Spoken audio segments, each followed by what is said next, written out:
안녕하세요. 에이징 스토리입니다.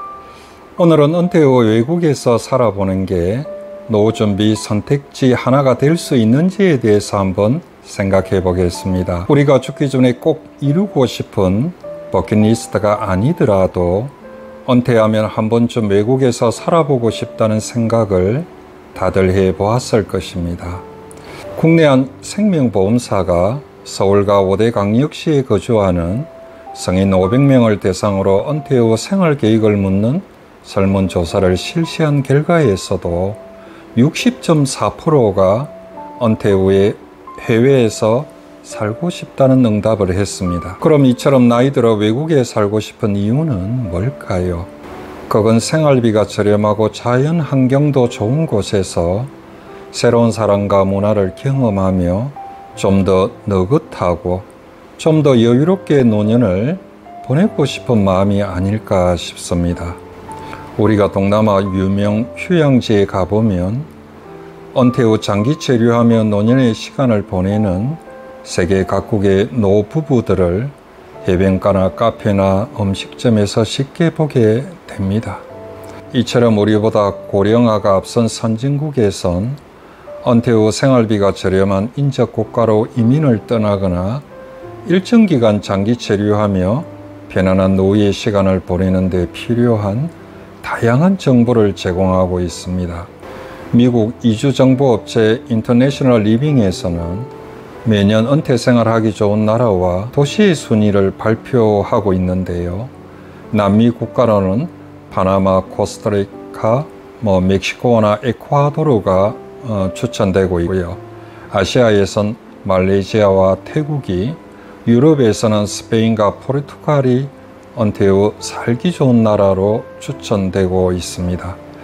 이들 나라는 대개 날씨나 의료시설은 물론이고 대부분의 지역에서 부부가 $2,500, 우리 돈으로 290만 원 정도면 한 달을 지낼 수 있다고 합니다. 그럼 우리 통계청에서 제시한 은퇴 후 월 적정 생활비 200만 원에서 250만 원 정도로 한 달가량 장기 체류하며 여행과 생활을 함께 할 수 있는 국가로는 어디가 좋을까요?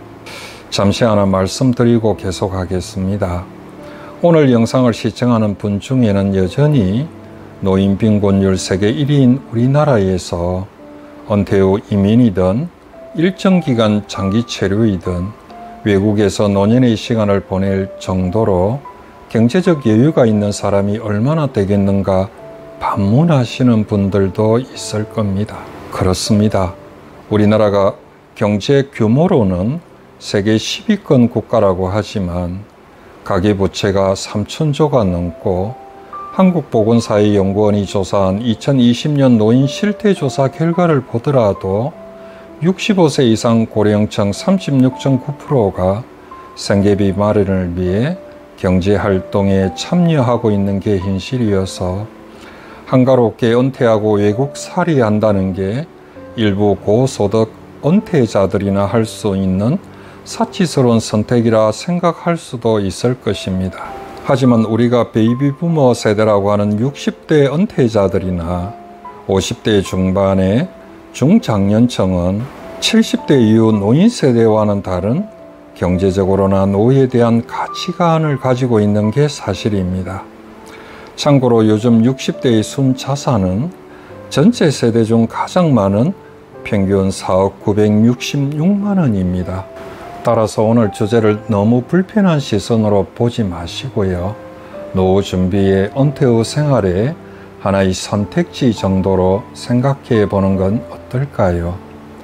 무엇보다 은퇴 후 단체 관광이 아닌 스스로가 계획을 세워 일정 기간 외국에 거주하며 여행과 생활을 함께 한다는 건 돈도 돈이지만 부부 두 사람의 건강이 뒷받침되어야 하기 때문에 언제든지 선택할 수 있는 건 아닐 것입니다. 너무 나이 들면 돈이 있더라도 실제 행동으로 옮기는 건 힘들지 않겠습니까?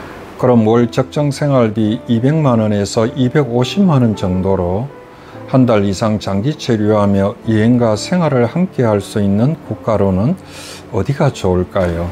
앞에서 말씀드린 미국이나 유럽의 은퇴자들이 선호하는 중남미 국가인 파나마나 멕시코나 또 유럽의 어떤 스페인이나 포르투갈은 물가나 날씨, 건강 등 여러 면에서 비교의 우위가 있다고 하지만 우리나라와는 거리가 너무 멀고 문화적으로도 친숙하지 않기 때문에 우리와 가까운 아시아권 국가를 한번 알아보면요. 앞에서 말씀드린 미국 이민정보업체 인터내셔널 리빙이 아시안 국가나 도시를 대상으로 비자 발급, 건강, 날씨, 생활 등 13개 항목에 대한 정보를 취합해 평가한 결과 은퇴 후 가장 살기 좋은 곳으로 말레이시아가 1순위로 선정되었고요. 그 다음으로는 태국, 캄보디아, 베트남, 인도네시아 순이었습니다. 인터내셔널 리빙에 따르면 이들 국가가 선정된 건 저렴한 물가에 외국인에 대한 호의적 문화와 자연과 문화유산 등이 고려되었다고 합니다.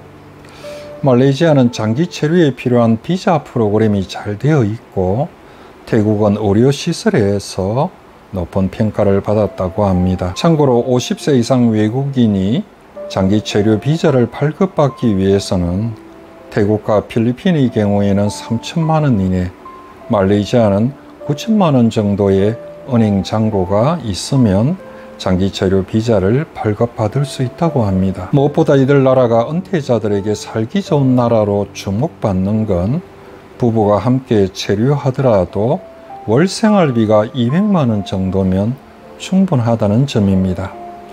이들 국가에 대한 자세한 내용은 또 다음 영상에서 알아보고요. 끝으로 2년 동안 60여 개의 도시를 여행하고 한 달에 한 도시라는 책을 쓴 김원덕, 백종민 부부가 중장년 부부가 외국에서 장기 체류하며 여행과 생활을 함께 할 수 있는 팁을 제시했는데요. 그 중 일부를 한번 알아보겠습니다. 첫째로 나이 들어 외국에서 한 달 이상 장기 체류하기 위해서는 날씨가 가장 중요하다고 합니다. 다시 말해 나이 들수록 이동이 자유롭지 않기 때문에 날씨가 가장 중요하다는 것인데요. 은퇴 후에는 시간적 여유가 많기 때문에 장기 체류하는 국가에 날씨가 좋은 때를 맞추어 출국하는 것이 필요하다고 합니다. 두 번째는 한 달 생활비를 계산하는 것인데요. 우리나라에서 한 달에 얼마를 쓰는지 먼저 계산해 보자는 것입니다. 내가 쓸 수 있는 상한선과 최소한의 생활이 가능한 하한선을 잘 알고 그 범위 내에서 지출하는 것이 필요하다는 것입니다. 세 번째는 비수기를 잘 활용하자는 것입니다. 비수기에 출국하면 항공료나 숙박료가 저렴하다는 것인데요. 김원덕, 백종민 부부에 따르면 항공료의 경우 9월에는 1인당 30만 원으로 태국을 갈 수 있고요. 유럽도 비수기라면 왕복 70만 원으로도 가능하다고 합니다. 네 번째로는 숙소는 한 곳으로 결정하는 걸 추천합니다. 한 달 동안 한 숙소에 머물게 되면 할인을 받을 수 있는데요. 집주인도 비용이 줄기 때문에 보통은 30%, 많으면 50%까지 할인이 가능하다고 합니다. 어떻습니까? 은퇴 후 외국에 살아보는 게 여전히 고소득 은퇴자들에게는 가능한 선택지라고 생각이 드시는지요? 물론 우리나라도 의료시설이나 교통, 치안 등이 좋아서 노후를 보내기에 적합하다는 평가도 있습니다. 우리나라가 은퇴 후 살기 좋은 국가 순위에서 아시아에서 두 번째라는 조사 결과도 있는데요. 미국 경제지 블룸버그가 프랑스계 투자은행 나틱시스의 세계은행 지수를 인용해 은퇴자가 살기 좋은 국가 순위를 보도했는데요. 우리나라가 세계 순위에서는 OECD 회원국 44개 국가 중 17번째로 조사되었고요. 아시아에서는 이스라엘 다음 두 번째 은퇴 후 살기 좋은 나라로 조사되었습니다. 노후에 어디서 어떻게 살 것인가 하는 선택은 결국 각자 자신의 몫이라고 봅니다. 오늘은 여기까지 하겠습니다. 다음에는 오늘 말씀드린 이 국가들에 대해서 좀 더 자세히 알아보겠습니다. 시청해 주셔서 감사합니다.